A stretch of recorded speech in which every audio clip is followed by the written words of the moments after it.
So let's talk about conversion copywriting. Why should we even care about conversion copywriting as business owners, marketers, freelance writer?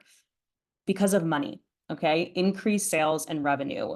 All conversion copywriting is persuading customers to buy so that businesses can bring in money. It's very simple.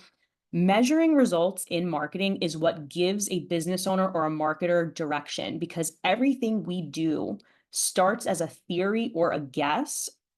As marketers, we're just guessing, we're making assumptions, but it's only through testing and seeing the numbers that we know what works and can double down on it. This also ensures that I'm not wasting money and that I'm getting return on investment. So I'll give you like two prime examples. So if you're here from my 5-day freelance fast track challenge, or if you participated in that, that was a marketing strategy called launching, live launching. I paid for a very expensive mentorship and coaching program to learn that 5-day marketing strategy.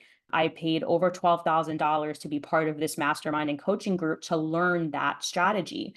Now, my first launch netted me $25,000 in revenue. So I knew that there was return on investment, even though I do, I don't know if I like loved the entire experience from start to finish, but I can't complain because the numbers are clear. I generated more revenue from that launch than I spent. So when other marketers, when you as freelancers, when you know what is working for you through the numbers, you're able to then double down and it's really valuable. Also, the messaging needs to be targeted. So people stop and take notice when a message resonates with them and something that's going on internally. So just for a moment, ask yourself, why did I stop on that Instagram post while I was just mindlessly scrolling? What caught my attention? Out of all of the emails in my inbox overflowing, what made me open that email? What that is a targeted message that appealed to you and something going on internally that you are feeling or thinking.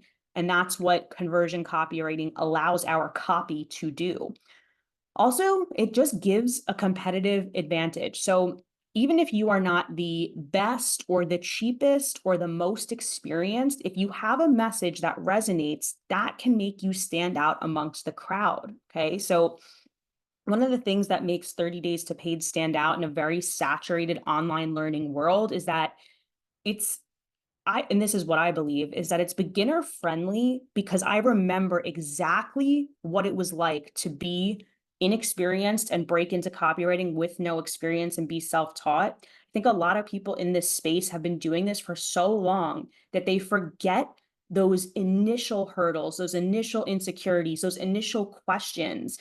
So the messaging that I put out for 30 days to paid appeals to people who are having very specific struggles with getting clients and they're in that, I guess, beginner phase. And even the non-beginners in the course resonate because we like to be reminded of the basics. So also everyone out there does focus on like writing and like, okay, here's how to write sales page copy, whereas 30 days to paid is specifically on getting clients, which tends to be one of the main struggles. So that's all because of conversion copywriting, the fact that I'm being persuasive with specific messaging.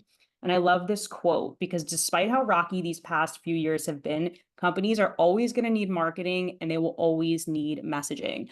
So this quote by John McIntyre, copywriting is using words to persuade people to take some kind of action, whether it's clicking an ad or purchasing a product. And for this reason, it's one of the most important aspects of marketing. It's also why professional copywriters are the highest paid writers on the planet. And actually, it just reminded me because Janaea was asking me a question about how much I paid for my legal contracts for my copywriting business. And I said, well, I paid, this much, but I actually bartered with my lawyer and wrote his email sequence. And I started to think like, how many people have I bartered with over the years, my personal brand photographer? Because once someone finds out that you are a copywriter, a light bulb goes off and they're like, oh yeah, I need one of those because everybody needs messaging, right? So it's just funny how that happens.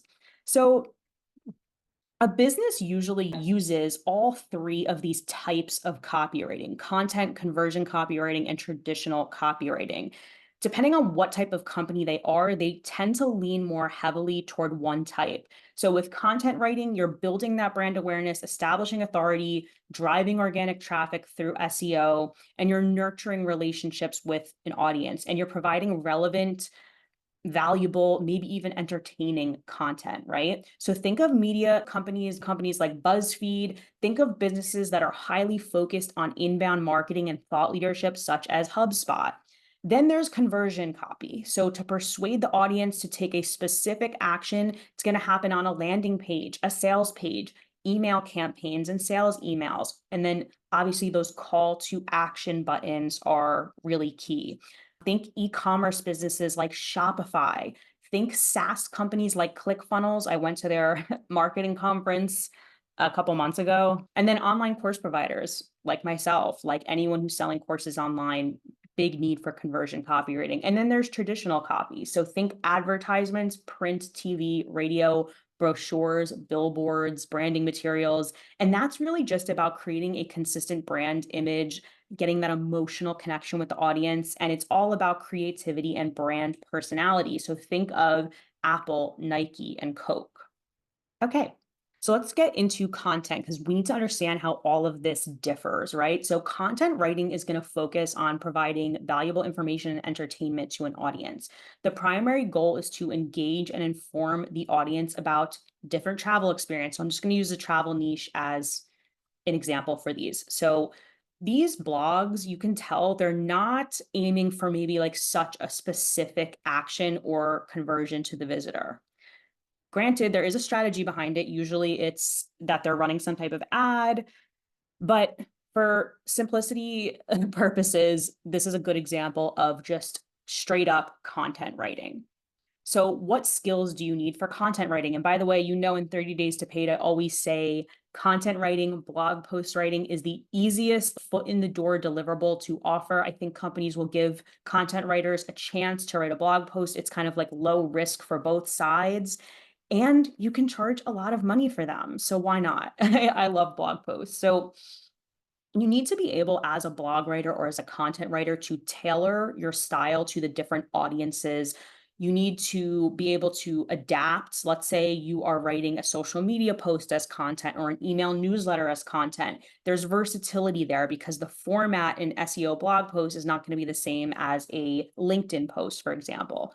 Research is a huge, huge part of this. If you don't have strong research skills, this is going to feel like a slog. It's going to feel like a ton of work, but some of us are really natural researchers. I think anyone who was an English major in school or was a teacher or who has written essays and written like any type of academic writing tends to excel here because we know what it's like to cite sources and to gather ideas that back our point. And there's kind of like a storytelling element too, right? Also, to be able to synthesize information and present it clearly is really important. If you are long-winded or really overly complex in your language and you're not able to write at a 7th grade level, it's going to be tough. However, AI has made all of that so easy. Just prompting Claude, Jasper, or ChatGPT to say, make sure you write this at a 7th grade level will make the voice active and conversational, which is what all blog posts need to be. SEO knowledge. So don't get scared. You don't need to properly learn SEO. And while this is something I did eventually buy a course on and learn, it wasn't something I needed to write for years as a blog writer. I wrote for years and I invoiced hundreds of thousands of dollars in blog writing without ever taking an SEO course. But I understood SEO basics and understood how to organically weave keywords into strategic places throughout the content. Now, I eventually went on to learn like, oh, here's the keywords that you would need to target. Here's, how high this keyword ranks and all that stuff. But that's if you want to go down that road, you don't have to. I know that's a big question a lot of people have is like, oh my gosh, how well do I need to know SEO? Most likely your client is going to provide you with keywords, and unless you're working with a client that's like, hey, I need a full strategy. I need you to do SEO. I need you to create briefs. Most of the time, though, it's not going to be that. And then finally, conversion copywriting, right? So this is where we're persuading and compelling the visitors to take an action. So we went from that travel blog, now we're on a travel booking page. So it's going to just have a heavy on the subject line. It's going to be heavy on the CTA language. And it's going to highlight the unique benefits of booking that trip on this platform, right? So any landing page is going to be formatted for conversion. It's going to have a catchy headline. It's going to tell you exactly why you should click that button, and then it's going to prompt you to click that button. So skills, skills needed, okay? You need to understand persuasion and psychology. For me, that comes intuitively because I used to be a salesperson, understanding psychological triggers. And some of the examples that I'm going to give later in this presentation are scarcity, social proof, fear of missing out. We need to understand how to leverage those psychology and persuasion principles to actually compel the reader to take the action. Again, for me, that's intuitive. Here's where my problem comes in: data analysis skills. So if you're listening to this and you're like, I love math and numbers and I have that type of brain, I really recommend that you capitalize on that and that you go all in on conversion copywriting. Emphasize to your client that you are a numbers person as well as a words person, that you love to be the scientist in this case. So you need to be able to analyze data and metrics to optimize the effectiveness of the copy and improve the conversion rate. So you need to be comfortable with data analysis tools. That could mean A/B testing. That could be heat maps. So A/B testing means literally taking two pieces of copy and comparing the results side by side. For example, you could have an email subject line and you can see which one has a higher open or click-through rate. For heat maps, it literally, I'm thinking programs like Hotjar, I believe, is the top one, where you're scrolling down the page and it shows you where the person clicked and where they were navigating on the page. Analytics, so that's like the Google Analytics dashboard that I absolutely dread going into. It's about identifying trends and patterns and looking for areas of improvement. This is my weakest point. Not to the extent that I can't make decisions, because obviously I do run a business that is based on analytics. It's just not something I want to be doing every day of my life because it is such a challenge. So know yourself, know what you like to do. If this is something that really gets you fired up, the way like researching and persuasion does for me, this could be so profitable for you, but you have to know yourself. And then calls to action. So crafting compelling calls to action, creating these clear, persuasive CTAs that prompt the reader to take action. It's going to impact whether they sign up for the newsletter, download the resource, and the placement and the language. It's all stuff that optimizes the conversion rate. So CTA testing is something that I find pretty fun because sometimes people get too creative with it and it's like, all right, just, keep it simple, like download now, or sometimes you can get edgier with it. But, it's really a fun art because, for example, when I'm trying to get people on my email list, saying download or opt into my newsletter isn't what is compelling for a person. Nobody wants another newsletter. However, they do want to see valuable copywriting tips, freelance business management tips, and maybe even see personal stories from me. So as long as I can tailor the CTA and copy to those desires, my landing pages will convert. But if I say, hey, sign up for my newsletter, that is not going to convert. Okay. So let's go back to traditional copy. It's about brand messaging, storytelling, and that, again, emotional connection with the audience. This always happens in campaigns where it's a series of stunning visuals, ads, photography, could be videos too. And it's really supposed to create this emotional narrative. It's supposed to take you to a place. It's like cinematic storytelling in a way. It evokes aspirational feelings. It builds brand loyalty. So again, this is not actually going to always have a CTA, a direct conversion and call to action. So I think a lot of people actually love this style because there's no, of course, there's a way to measure it. It's usually measured on impressions, but if you're somebody who does find themselves to be more creative and talking to a marketer who's going to be like, how many leads did this generate? That might bum people out and say, listen, like, this isn't just about numbers and conversions. I want to express a story of this brand, this creativity. You might be a good fit for ads copywriting, like in the traditional sense, brand copywriting. Try it all if you're a freelance copywriter. And if you're a business owner listening to this, just know that these are all different types of copywriting and marketing strategies that you can incorporate into your business. If you want to read up on conversion copywriting, I own these two books. They are great. Copywriting Secrets, Jim Edwards. Any copywriter that is associated with Russell Brunson and the ClickFunnels crew is going to be highly, highly focused on direct response, very, I don't know, some women call it like bro marketing, but I kind of hate when people do things like that. It's very salesy, it's very intense, and some people are really drawn to that. I think everybody should have a foundation in this type of writing and then go on to infuse your personality into it. But the best marketers online who might not seem super salesy actually have this training. Think of like the Amy Porterfields, the Russell Brunsons, the Brendan Burchards. They are all Jenna Kutcher, all of these great podcasters, and they've created these awesome brands that feel so authentic. However, they are using direct response principles that they learned from these OGs, such as Jim Edwards. Let's talk about psychology of human behavior. If you haven't read Influence, the Psychology of Persuasion, definitely check that book out. Despite the fact that it's pretty in-depth, it's interesting. Like I have very little patience for stuff, and this actually kept me reading. And what's interesting about this book is that it's not written for salespeople. The opposite. It is written so that the consumer can understand what psychological persuasion tactics are being used on them in these situations. So think of how clearly these principles are going to be laid out, because it's like, hey, if you're a consumer and you walk into a store and this happens, this is the tactic they're using. So it's a great book. But the first one is just reciprocity. So we know when someone receives a gift, a favor, something, there's just this sense of obligation to reciprocate and to do something in return.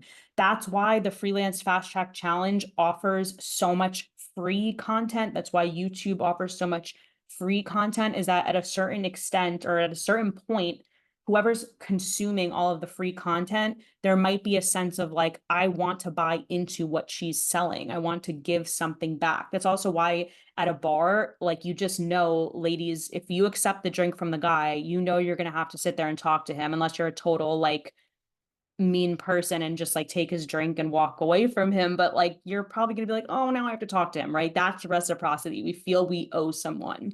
It's also why I don't like accepting favors from people, because I don't want to owe anyone anything. In this book, they talk about a study where just the waiter providing a mint at the end of someone's dinner. So, you have dinner, the waiter brings out your check in that little leather envelope, and this mint coming out with that little leather envelope that contains your check had this huge spike in tips. So it's really interesting. And we know, even across all different cultures, that reciprocity is practiced by most.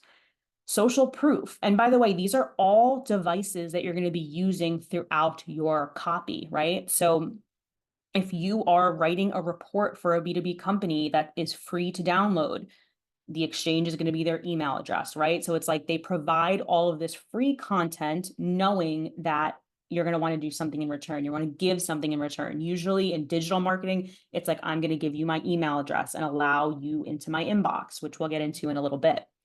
But social proof is really important. As humans, we are followers. As much as we like to say we are not, we 100% are. We want to know that other people are doing what we're doing. Numerous experiments have demonstrated this influence of social proof. Testimonials, user reviews, those celebrity endorsements, and these influencers, all the affiliate marketing. When other people successfully use a product, we want those results and we're more likely to buy the product. And the more we trust that person, the more product sales will go up. Even just think of the Amazon and the Yelp effect. We want to know, is that restaurant highly reviewed, or do they have 2 stars, and should I run away, right? That's why reviews, and even on our freelance copywriting websites, our testimonials from our clients and the logos are huge, huge, huge factors that help cold leads trust us. And then scarcity. So studies show that people assign higher value to items that are perceived as scarce or limited in supply. That's why we pay so much for diamonds. That being said, I have heard that actually diamonds aren't that limited. It's that the people who control diamonds make it limited, so that drives the price up. But the principle is still the same. When things are scarce, it motivates us, okay? Marketers use tactics like limited time offers, like sales that end at a certain time. Think of the countdown timers that are so common in online course sales. Like you have, 3 hours until the doors close. Sense of urgency and increasing the demand for the product is key. I always think of Deadline Funnel, which is a software that anyone can put on their site and have a countdown for each person visiting. So let's talk about goals, because as a business owner, you need to be setting marketing goals and paying attention to metrics, even if they are basic metrics, like people like me who don't want to get too into the nitty gritty. I need to have a baseline. As copywriters, the more you focus on your clients' goals, the closer you are to their goals, whether you're giving them advice on their goals, whether you are tracking goals for them, you become irreplaceable because you become a business partner versus just a contractor, right? So in our freelance copywriting websites, that's why I'm always saying, find out what your clients' goals are and tailor the copy to what those goals are. If you know that they need to build trust in a very untrustworthy industry like health and wellness, you're going to be touching on those pain points. Like, hey, as a marketer, I know that building trust and authority in your industry is so important, and that's what I'm going to help you do. Like, just an example of copy on a freelance writer's website.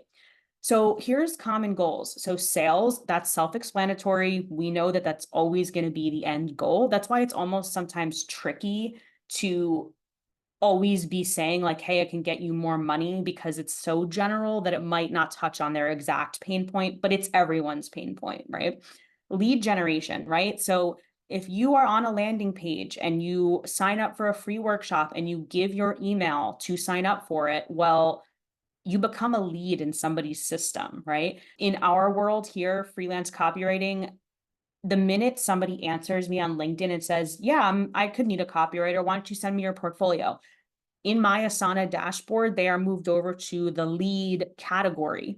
Because once I see all the leads, then I can continually follow up with them and nurture them and move them down the funnel, or in my case, across the Asana board, so that they become a sale, they become a client, right? So the goal of a landing page is typically lead generation. It's going to outline the pain points and the benefits of that free workshop, entice them to register for it, and then that person becomes a lead in somebody's email marketing system, right?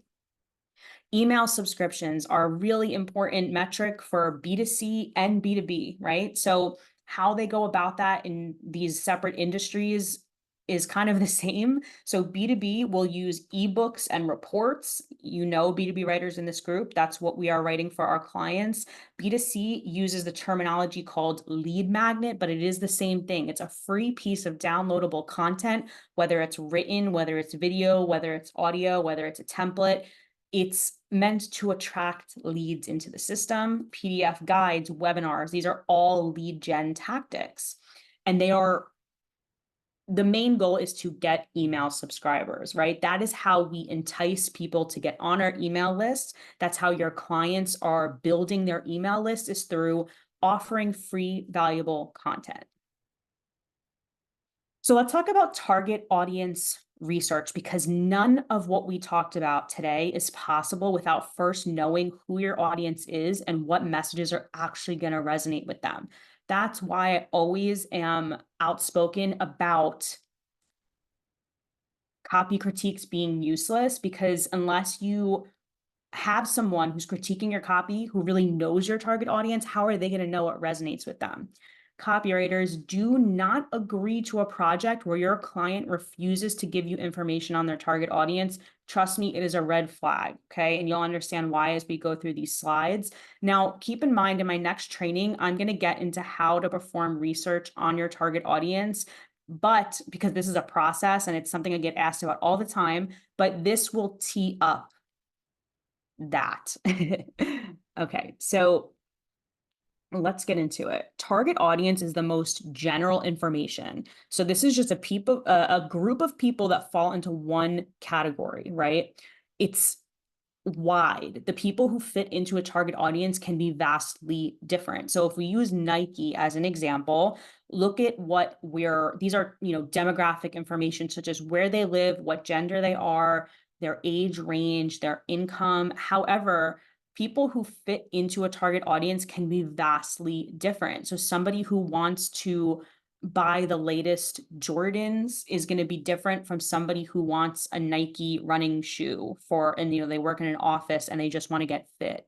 So they might be buying the same brand of shoe, but for different reasons. You have to go a little bit deeper. And that's what takes us into segmenting, right? So audience segmenting means to divide up that target audience. So, okay, now we know the group, but let's divide them up based on their interests. So Netflix, what you see on your screen when you log into that app on your TV is their recommendations based on your segments. Okay. So if you're a family with children and your kids are watching cartoons or family friendly stuff, it's going to be a little bit different than someone who's watching like adult horror films, right?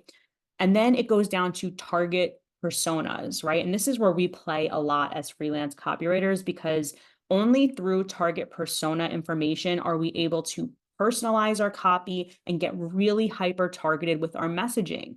It is going to determine which pain points and which goals and which desires you use in your copy. So without this information, like I said, it's going to be really tough to write copy that converts. And then as freelance copywriters, we take the blame. So I recommend really pulling this information from your client. And if they don't have it, offer to do it for them and get paid for it. So ways that people conduct target audience research is through surveys, calls with prospective clients and prospects. Calls with clients and prospects, client case studies and results, social listening, which basically means I call it eavesdropping. You go and you see what people are saying and how they're saying it and the words they're using to say it and how they're articulating their problems, their desires, their dreams, all of that good stuff. That is probably the most valuable aspect of target audience research for me, and especially if you're writing conversion copywriting like sales pages.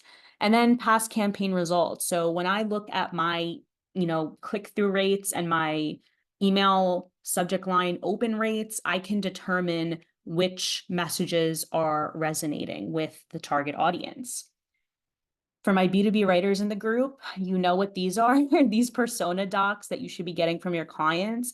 B2B tends to be more focused on demographic, where I find that B2C and conversion, like very direct response conversion copy, tends to be more about psychographics. It's very emotional. So I've been through so many online courses to build my business. Together we launch Amy Porterfield's Digital Course Academy.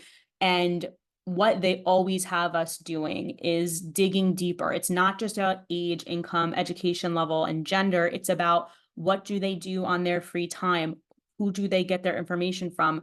Do they read books? Do they listen to podcasts? What social platforms are they hanging out on?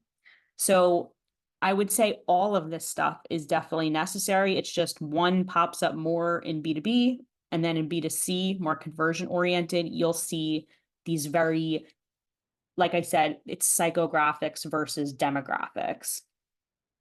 So that is the end of this conversion copywriting lesson. It's a good overview. I hope it was a good overview anyway. And then we're going to go into target audience research. If you could let me know in the chat what your biggest takeaway was today. I know it's a lot of information, but I would just love to know what resonated with you and if you have any questions.